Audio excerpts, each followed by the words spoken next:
하시기를 바랍니다. 이제는 서로서로 주님의 평화가 당신과 함께 하시기를 바랍니다 라고 인사하시면 되시겠습니다. 말라기는 누가 언제 기록을 했을까? 롱맨 3세의 손에 잡히는 구약개론에서 다음과 같이 설명해 주고 있습니다. 말라기 1장 1절을 보시게 되면 여호와께서 말라기를 통하여 이스라엘에게 말씀하신 경고라. 말라기가 책을 썼다고 말하고 있습니다. 아버지 이름이나 출신 지역이 언급되지 않고 있습니다. 그래서 어떤 사람은 이 말라기 이것은 이름이 아니고 3장 1절에 가게 되면 내가 내 사자를 보내리니 할 때 바로 내 사자, my messenger를 가리킨다라고 주장하기도 합니다. 그런데 3장 1절의 이 메신저는 미래의 메신저이기 때문에 1장 1절이 말하고 있는 사람과는 다르다. 롱맨 3세는 말하고 있습니다.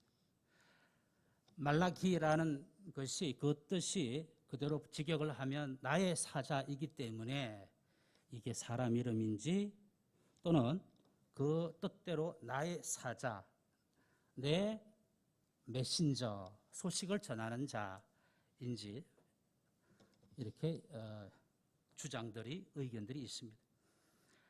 이 말라기서 도대체 언제 기록이 되었을까?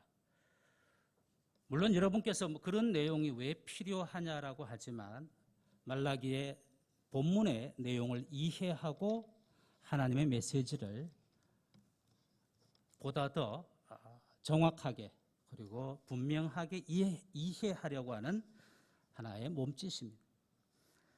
말라기의 연대를 바벨론 강제 그러니까 이주 포로 이후 시대 곧 페르시아 시대일 것이다 주장하고 있습니다. 주장을 할 때는 증거가 있어야 되겠죠. 본문에 보게 되면 성전이 다시 지어졌다라고 하는 내용과 1장 8절에서 총독으로 번역된 히브리 말이 있는데 그것은 페르시아 시대의 전문 용어이기 때문에 이 말라기서는 바로 최소한 넓게 말해서 페르시아의 시대에 기록이 되지 않았냐 하는 것이죠. 성전에 대한 환상에서 깨어나라라는 내용을 볼 때 아마 스룹바벨 성전이 완공되고 나서 몇십 년이 지났다라고 생각해 볼 수 있습니다. 물론 정확히는 알 수 없다라고 하는 것이죠. 최소한 이 시대는 연대기적으로 어느 정도 짐작은 해볼 수 있지만은 내용적으로 볼 때 지금 이 시대를 살아가는 사람들은 자기들이 지금 이 시대를 경험을 하고 있는데 기대했던 그러니까 축복의 회복을 기대했던 그 기대치는 에는 못 미치는 힘든 시절, 힘든 시대였다라고 하는 것입니다. 그러한 내용을 손에 잡히는 구약개론에서 설명해 주고 있습니다. 저는 이 설명에 이어서 김군주 박사의 내용을 조금 더 추가해서 여러분과 함께 공유합니다. 소예언서 어떻게 읽을 것인가 제3권에 보면 말라기서에 대해서 다음과 같이 적어주고 있습니다. 말라기서는 에스라 느헤미야 저녁 예배 때 에스라서가 얼마 전에 지난주에 끝이 나고 오늘 저녁에는 느헤미야서를 시작을 합니다. 이 에스라 느헤미야의 종교개혁 혹은 개혁의 배경이 되는 시기 그 시기로 본다라고 하는 것입니다. 주전 444년에 느헤미야가 예루살렘으로 돌아오게 되는데요. 아마 그 이전의 시대가 아닐까. 그래서 주전 5세기 그러니까 400년대 초반이 아니냐 주장합니다. 물론 정확하게 언제다라고 말할 수는 없습니다. 문제는 말라기서가 배경으로 하고 있는 그 시대가 어떤 특징이 있는데 그 특징이 더욱 중요하다 이야기합니다. 이런 특징이 있었습니다. 제사장이 존재하고 있습니다. 그런데 그 제사장들이 백성들에게 하나님의 율법을 하나님의 가르침을 올바로 가르치지 않는 시대였습니다. 그래서 성전 자체가 별 존재 이유가 의무시되던 그런 시대였습니다. 하나님의 날에 대한 기대는 어느 정도 있는 것 같은데 사회적 불의가 팽배하였습니다. 사회적 불의가 팽배하면 가난한 사람들이 견디기 힘든 시대이죠. 따라서 11조를 제대로 바치지를 못했습니다. 급기야 사람들은 정의의 하나님이 어디 계시냐라고 하며 의문을 품던 시대가 바로 말라기의 시대입니다. 김군주 박사는 이 시대는 이사야서 55장에서 66장과 같은 배경을 가지고 있다라고 말합니다. 이사야 55장에서 66장은 이런 내용입니다. 이런 시대입니다. 포로에서 돌아왔습니다. 그런데 그 꿈꾸던 미래와는 전혀 다른 현실입니다. 정의와 공의가 사라져버리고 참으로 그 사회상은 참담하기 짝이 없는 포로에서 돌아오는 길에 어떤 환상적인 그런 미래를 꿈꿨지만 기대한 만큼 실망도 컸던 참 참담하고 암담한 사회를 배경으로 하고 있는 것이 이사야 55장 이하이죠. 말라기서 시대와 굉장히 중첩됩니다. 겹칩니다. 이사야 56장 9절 이하에서 이런 말씀이 있습니다. 당시의 파수꾼들, 곧 당시의 지도자들을 향하여 어떤 규탄하는 내용이 있냐면 지도자들을 향해서 앞을 못 본다라고 하는 맹인이고 짓지 못하는 벙어리 개라고 규탄하는 내용이 있습니다. 말라기서 보통 여러분들은 11조만 생각을 하실 수 있겠습니다만 내용을 들여다보면 제사장을 향한 강력한 비난과 규탄이 그 내용을 이루고 있습니다. 따라서 말라기서의 배경은 느헤미야가 귀국하기 이전의 시기만이 아니라 하나님의 약속에 대한 기대가 붕괴되고 삶이 무너진 시대, 그런 시대면 모든 시대에 해당이 된다라고 말할 수 있습니다. 그래서 주전 3세기, 2세기의 현실도 말라기서의 배경이 될 수 있다라고 하는 요약을 합니다. 몇 년도라는 말이 없기 때문에 정확히 끄집어낼 수는 없습니다. 그러나 그 내용상 5세기 초반도 될 수 있고 3세기 될 수도 있고 2세기, 그러니까 예수님 오시기 전 100년, 200년, 300년 전이라고도 넓게 말할 수 있습니다. 그것이 말라기서의 배경입니다. 이제 여러분들을 오늘 본문으로 초대합니다. 3장 1절부터 4절까지의 말씀이지만 우리 번역서에서는 그러니까 개역 개정에서는 말라기가 4장까지 되어 있습니다만 히브리어 본문은 3장까지입니다. 예, 차치하고 오늘 3장 1절에 만군의 여호와가 이르노라, 하나님께서 야훼께서 말씀을 하십니다. 앞뒤 없는 내용이 아닙니다. 바로 그러니까 2장 17절, 3장 1절 바로 앞에서 그 배경과 이유가 나옵니다. 왜 여호와께서 말씀을 하십니까? 무슨 말씀을 하십니까? 그것은 바로 앞 구절인 2장 17절에서 너희가 말로 여호와를 괴롭게 하였다 되어 있습니다. 여러분 이상하지 않습니까? 사람들이 하나님을 괴롭힐 수가 있다라고 하는 것입니다. 우리 개역 개정은 너희가 말로 여호와를 괴롭게 이렇게 되어 있습니다. 다른 번역 성경을 참고하면 언짢게 만들었다, 화가 나게 만들었다, 또 지치게, 실정나게, 번거롭게, 싫어하게 만들었다, 이렇게 번역할 수 있습니다. 도대체 이스라엘이, 이 백성이 말라기 시대에 도대체 어떤 말로 하나님을 괴롭혔을까요? 2장 17절입니다. 괴롭게 하고도 이러기를, 괴롭혀 놓고는 하는 말이 우리가 어떻게 여호와를 괴롭혀 드렸나이까 하는도다. 하나님 말씀은 너희가 나를 괴롭혔다 하니까 이스라엘 백성은 우리가 언제요? 우리가 어떻게 하나님을 괴롭힐 수 있습니까? 17절 중반절입니다. 이는 너희가 말하기를 모든 악을 행하는 자는 여호와의 눈에 좋게 보이며 그에게 기쁨이 된다라고 했다라고 하는 것입니다. 악을 행하는 자마다 하나님 보시기에 좋게 보인다. 하나님은 악을 행하는 사람을 좋아한다.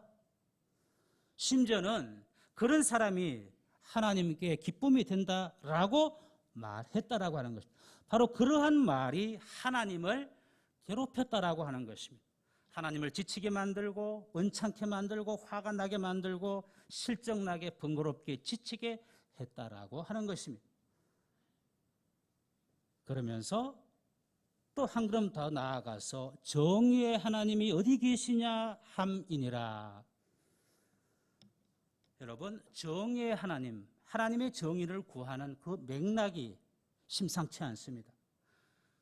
정의를 사모하고 정의를 외치는 그런 맥락이 아닙니다. 바로 악을 행하는 사람을 하나님이 좋게 보시고 하나님은 그런 사람을 기뻐하신다. 그러면서 정의의 하나님이 어디 계시냐? 지금 이러한 말들이 하나님을 괴롭혔다라고 하나님이 말라기를 통하여 말씀하고 있습니다. 결국 저들이 하나님을 괴롭혔다라고 하는 사실을 인정하지 않습니다. 그들은 정의의 하나님이 어디에 계시냐?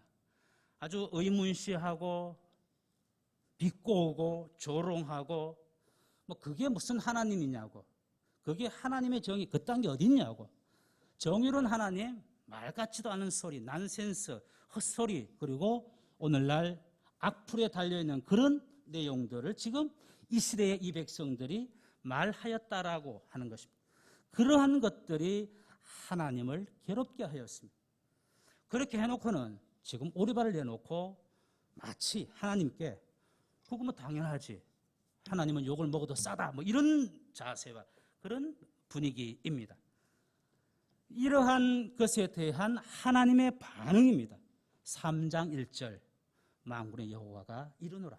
보라, 내가 내 사자를 보내리니. 첫 번째, 내가 내 사자를 보내겠다. 왜요? 그가 내 앞에서 길을 준비하고 또 너희가 구하는 바 주가 갑자기 그의 성전에 임하시리니 곧 너희가 사모하는 바 언약의 사자가 임하실 것이라. 그리고 2절부터 그 사자가, 그 언약의 사자가 임하셔서 뭘 하는지 2절 이하의 내용이 오늘 본문의 말씀입니다. 간단히 말씀을 드리면 오늘 2절부터 핵심은 심판입니다. 처벌입니다. 정의의 하나님이 어디 계시냐, 2장 17절 말씀을 오늘 설교 제목으로 삼았습니다. 히브리 말의 이 정의, 미슈파트라고 하는 단어인데 김건주 박사의 설명대로 기본적으로 재판을 의미합니다. 여러 알려진 영어 성경에 쓰는 justice, 정의로 번역을 하고 있습니다만은 원어를 충실히 반영한 독일어 번역에 쓰는 재판을 의미하는 게리히츠라고 하는 단어를 쓰면서 재판의 하나님이 어디 계시냐 이렇게 번역을 하고 있습니다. 2017년도에 종교개혁 500주년을 맞이해서 루터 번역이 개정이 됐는데 거기에서는 조금 풀어서 번역을 했습니다.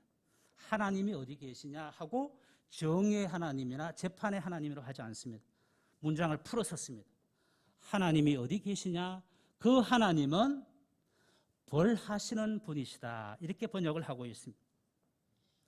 2장 17절 말씀에 사람들이 하나님을 괴롭혔습니다. 구체적인 내용은 하나님을 조롱하고 하나님을, 선하신 하나님을 악을 행하는 자를 기뻐하는 하나님으로, 그것 악한 자를 기뻐하시는 하나님으로 정의롭지 않다라고 하는 것으로, 물론 그것이 시대상의 반영이었죠.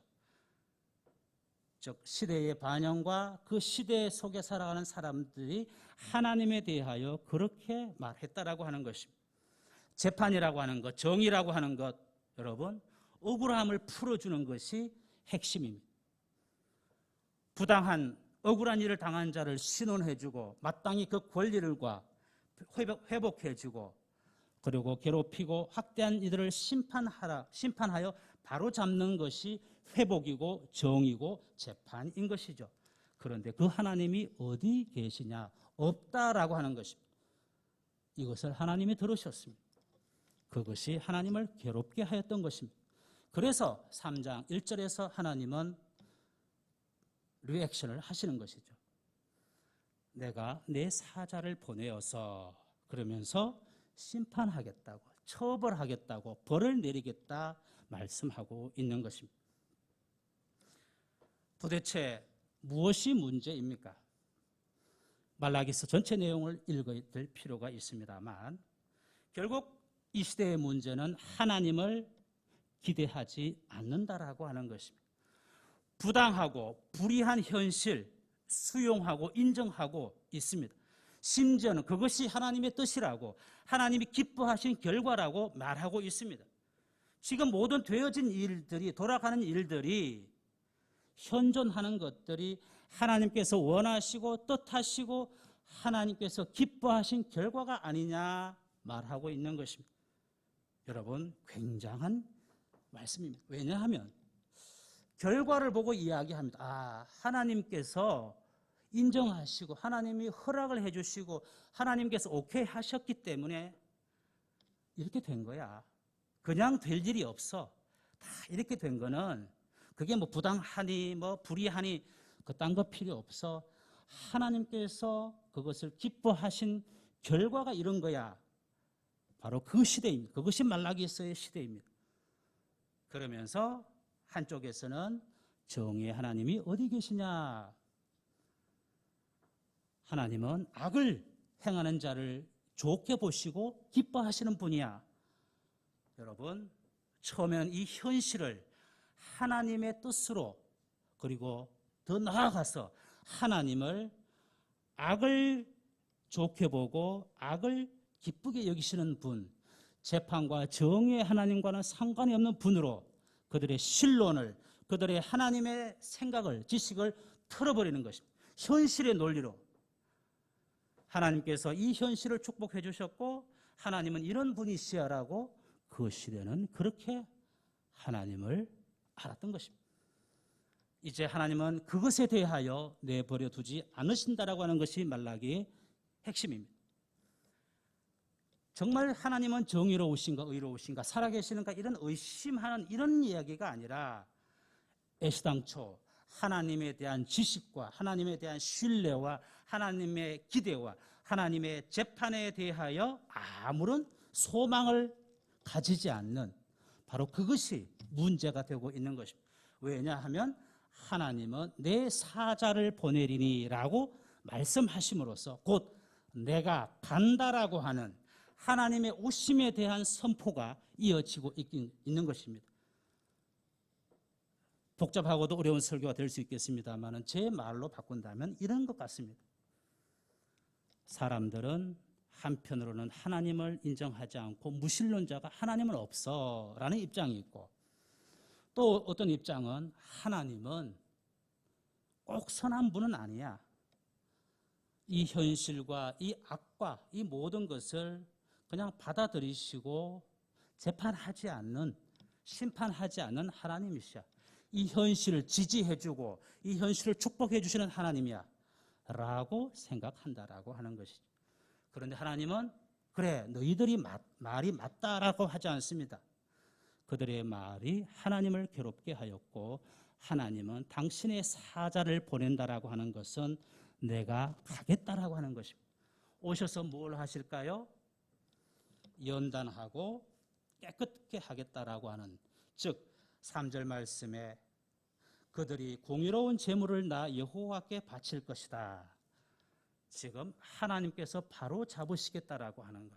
하나님이 심판하시고 형벌을 내리시고 처벌하시겠다라고 하는 말씀입니다. 오늘 저는 이 시대에 연결시키고 싶습니다. 여러분에게 여쭙습니다. 하나님을 믿습니까? 그게 무슨 말입니까? 그것은 하나님의 심판을, 하나님은 정의로우신, 하나님은 바로 잡으시는 현실의 논리와 어떤 다수결의 원칙이 아닌, 즉 사람들의 논리가 아닌 종교 제도가 주장하는 그것이 아니라, 거짓된 축복이 아니라 하나님이 오셔서 신이 재판, 심판, 처벌하시겠다라고 하는 것이 그것을 믿는다라고 하는 것입니다. 세상이 말조다, 세상은 불의가 악이 번영하고 악한 사람이 축복을 받는, 이거 무슨 5분 전 그런 얘기 하지 않습니까? 거기에서 멈춘다면 하나님의 백성, 하나님의 사람이라 할 수 없는 것입니다. 비록 현실이 그렇다 할지라도 하나님은 오셔서 반드시 재판, 처벌하신다라고 하는 그 소망, 그 기대를 끝까지 놓치지 않는 것. 바로 그것이 오늘 말라기서의 핵심이 아니냐 하는 것입니다. 김건주 목사는 하나님의 백성은 누구입니까? 여호와를 경외하는 사람들이라고 규정합니다. 여호와를 경외한다라고 하는 것은 무엇입니까? 하나님 무서워. 심리적인 이야기가 아니라 하나님께서 오셔서 정의를 행하시고 회복하실 것을 믿고 기대한다라고 하는 것입니다. 이 땅에서 정의가 땅에 떨어진 것 같고 행악하는 자들이 도리어 잘 되는 것 같지만 여호와의 오심, 정의의 회복을 믿는 사람이 바로 하나님을 경외하고 신뢰하는 이들입니다. 하나님을 잘 믿으면 내가 잘 된다, 이런 얘기가 아닌 것입니다. 비록 내가 잘 못되고 거꾸로 정의가 땅에 떨어진 것 같을지라도 행악하는 자들이 더 잘 되고 있는 것 같지만 보통은 잘 되면 하나님의 축복이고 하나님께서 인정한다라고 생각합니다. 말라기서는 바로 그런 시대였던 것입니다.